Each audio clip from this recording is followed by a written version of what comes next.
Vola iray lavitrisa ariary mahery no efa voarotsaky ny Ministeran'ny Fitaterana sy Famantarana ny Toetrandro ho an'ny mpitatitra hanonerana ny elanelany eo amin'ny vidin-tsolika na compensation tsy hisian'ny fiakaran'ny sarandalana ho an'ny mpanjifa. Anjara ndraiky sy Ministeran'ny Transport dia mikarakara sy manomana le dossier ahafahan'le izy mivoaka sy ahafahan'le izy mandefa an'le izy any amin'ny finance.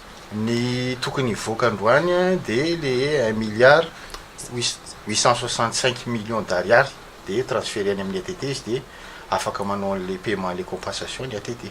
Mitohy ny fandoavana ny compensation ho iantrano ny secrétaire général Ministeran'ny Fitaterana sy Famantarana ny Toetrandro fa ny fikarakarana tsy maintsy atao na procédure tsy maintsy arahina no tsy ahavitana azy indray mandeha ka noho izany fanararaotana sy tsy fanajana ny mpanjifa na ny mpandeha ny mety ho fampiakarana sarandalana sy mbola anaovan'ny coopérative mpitaterana fitokonany.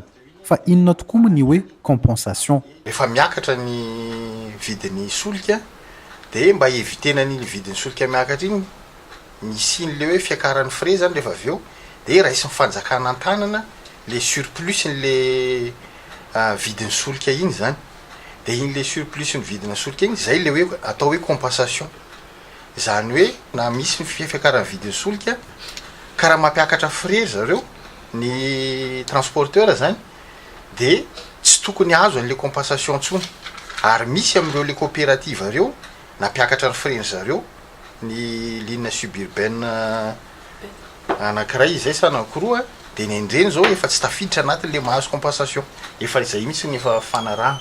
Marina fa ny tompon'ny fiara mivantana no mandray ny vola compensation eny amin'ny ATT fa tsy ny coopérative. Izany no antony tsy tokonany fiara-pitateram-bahoaka sasantsasany.